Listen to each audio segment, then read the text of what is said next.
নিজামী ভাই তার পরিবারকে বিদায় দিতে শেষ কথা ছিল যে আজকে রাত্রে যদি আল্লাহ তাআলা আমাকে শহীদ হিসেবে কবুল করেন, তাহলে তোমরা বড় বড় সম্মেলনগুলোতে যেতে আমাকে জামা কাপড় ঠিক করে দিতে। আমি কি পরে যাব? তোমরা আমাকে বলো তো আজকে ফাঁসির কাজটা আমি কি পরে গেলে ভালো হবে? তার সন্তান বলেছিল, আব্বা সবসময় তো আপনি পায়জামা পাঞ্জাবিকেই পছন্দ করতেন, আজকের এই দিনে আপনি সেটাই পরে যাবেন। বলছে আলহামদুলিল্লাহ আমি পায়জামা পাঞ্জাবি পরেছি। আর ছেলেকে বলে দিয়েছেন যে তুমি আমার জানাজা পড়াবে।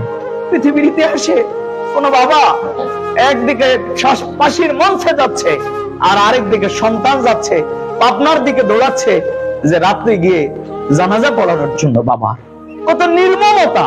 কিন্তু তারা আল্লাহর উপরে তাওয়াক্কুলকারী বলেই তারা এটি পেরেছেন। সে আন্দোলনের কর্মীদেরকে কোন রক্তচক্ষু, কোন ভয়ভীতি, কোন কারো কিছু আমাদেরকে দমাতে পারবে না ইনশাআল্লাহ।